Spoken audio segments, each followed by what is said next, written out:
it's Shane again, day 2 of my video experiments, and it is day 19 for lockdown for us in Cape Town or South Africa. So while we are having a great time cooking whatever we have, just let's keep in mind the hideous conditions for these poor people in shacks that are not able to do this kind of stuff. So we need to keep that in mind. I'm going to actually post a link later on for you that have a couple of $100 to spare that you can possibly donate to help feed these poor people.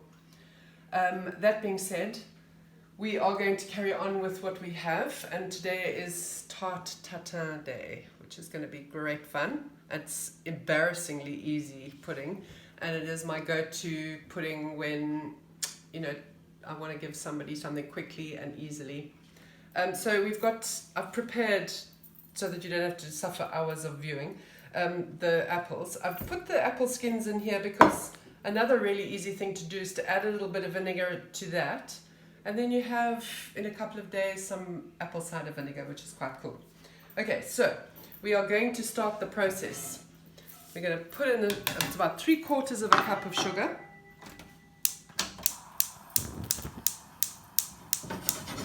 And to that I'm going to add about 150 grams of butter. And then we're just going to melt that down. To which we add our apples.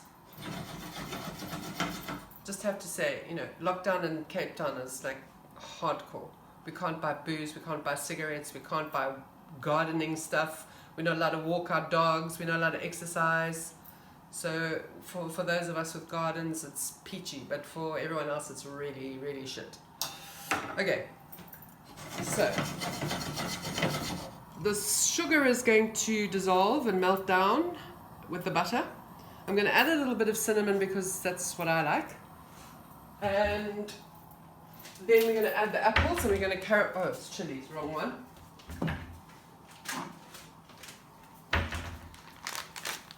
Then we're going to add the apples and caramelize that. In the meantime, I am going to heat up my oven to 190 degrees. But first of all, I'm going to have a gin. This is my gin that I make, which I am no longer making because there are so many shitty gins out there. We have 365 gins on the market, and it's not possible to build brand loyalty. So now I am occupying myself by doing this. However, this is really good gin. Cheers. While that is caramelizing, I am just going to add some vinegar to this to make me some cider vinegar. I use vinegar for everything. It goes into my dishwasher instead of using rinse aid because it's fantastic. It breaks down all the solids and that, and you don't get that white stuff all over your glass. And I use it in the washing machine as well because it cleans your machine while you are washing, and breaks down disgusting stuff like body fat, which I shouldn't be talking about while I'm cooking. It's gross. Okay. So now we're just going to turn this down a little bit and let it caramelize. I like to do it in chunks this size. I know it's meant to be beautiful half pieces, but for me this works better because I find it easier. You can put more apple in for a start. It's really nice to be able to mold whatever shape tin you're using. Some people do it in square or whatever. And it's also much quicker to cook the apple, which makes it easier to do if you're in a rush, like I always am. Okay, so this is now just going to bubble away, and we will come back to that.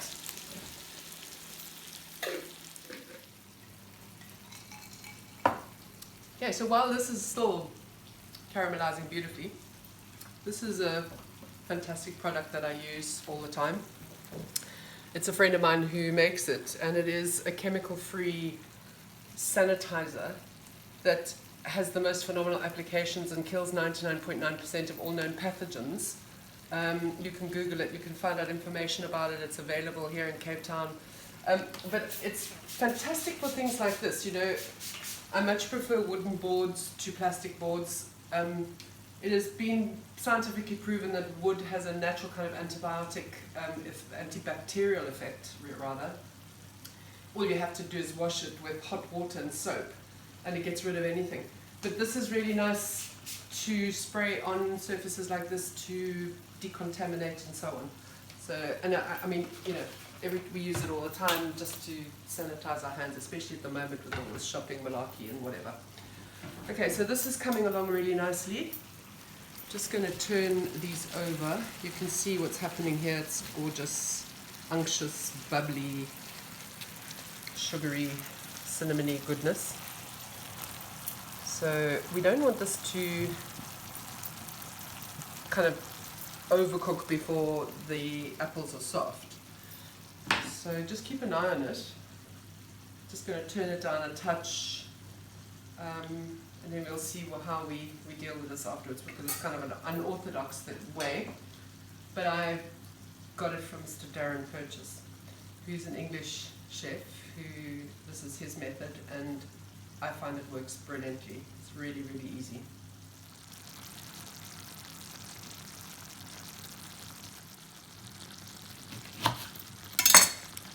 Okay, so I'm just going to add a squirt of lemon to this,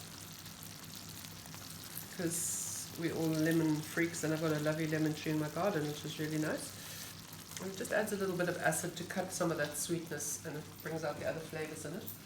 It's also nice to put lemon zest in there if you're so inclined.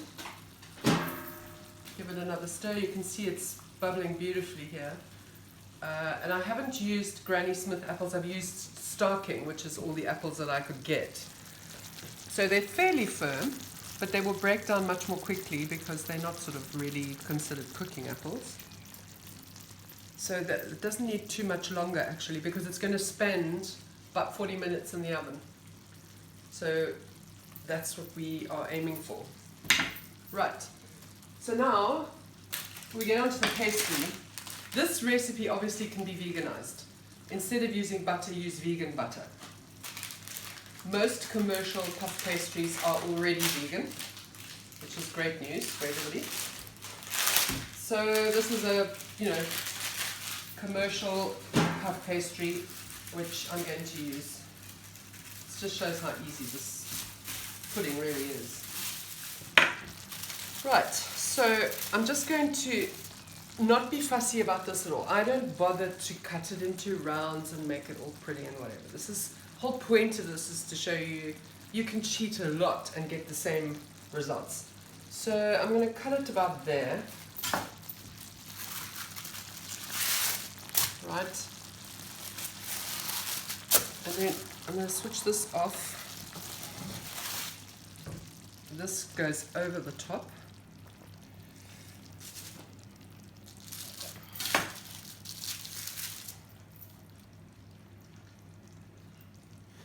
So I'm going to tuck this vaguely under.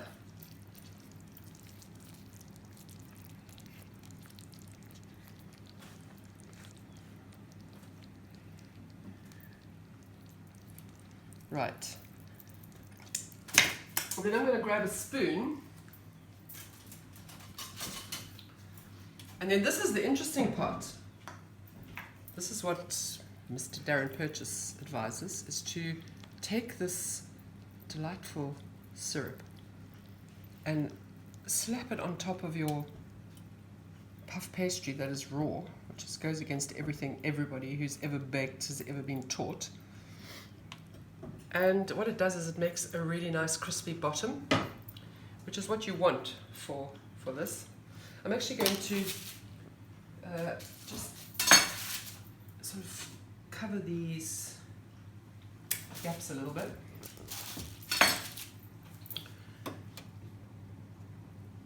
Because at the end of the day, it doesn't really matter what they look like. Okay, so this is now going into a 190-degree oven, just like so.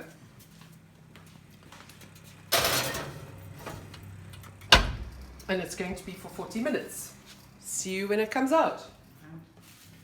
So with this tiny little piece of pastry that's left over,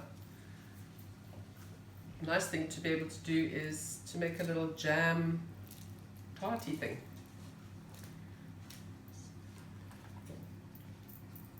Very easy to do, very nice.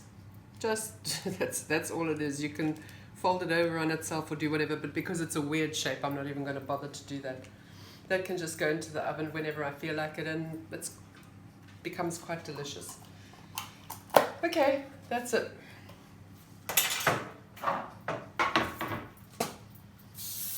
Again? I'm just going to check this because this oven is phenomenal. Colouring beautifully, but you don't want the pastry underneath to still be raw. So I don't mind if it gets quite a bit of colour on it on the top, because that's going to be inverted and it'll be really nice and crispy. So we're going to leave it in, but I've turned the oven down to 180 now. And then we will let it go because it's still got about another 15 minutes. This little pastry with jam is now going to go in so that it comes out at about the same time. There you go.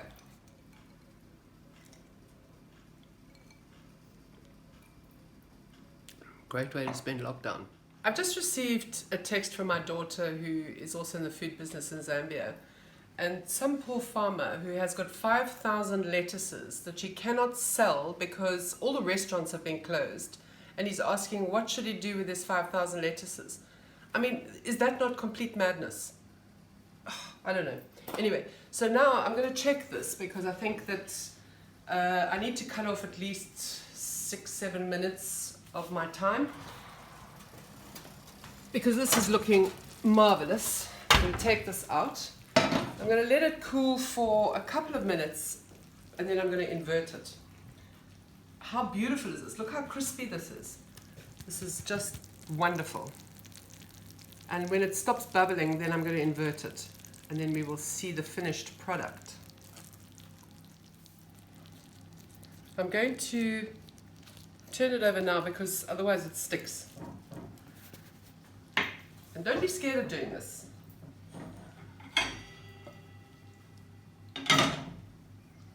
Okay, here goes nothing.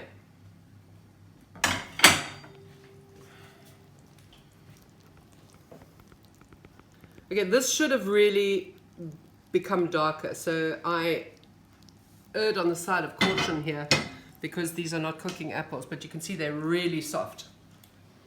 So maybe the trick is, if you're not using cooking apples, to do it at a higher heat to caramelize it more. But it's still going to be really delicious.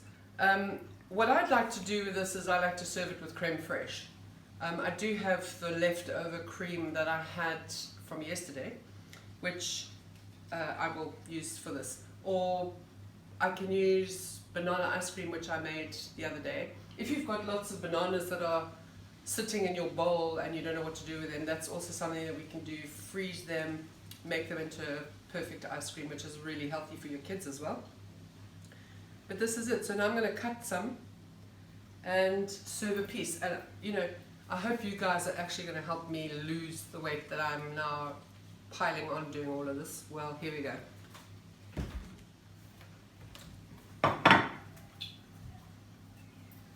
Right, let's cut a piece.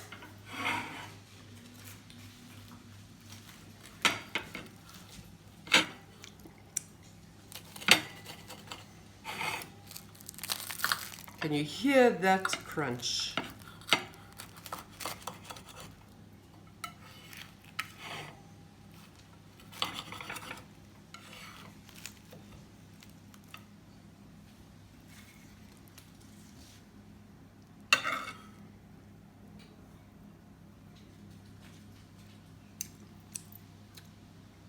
With a beautiful blob of creme fraiche, and you hundreds.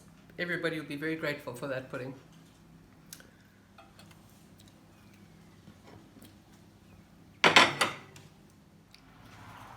Let's check this. Lovely. Perfect. Switch it off, leave it in there for a few minutes, and then we are done. So that's the Tarte Tatin for today. And I have been asked by quite a few people to do a vegan thing, and my youngest daughter has been vegan since she was about 14 years old. So she's asked me to do a vegan curry, which will be chickpea and lentil and vegetable inspired. So I'm going to do that next, but that'll be a couple of days because the editing for this is like hectic. So we'll see you in a couple of days. Bye.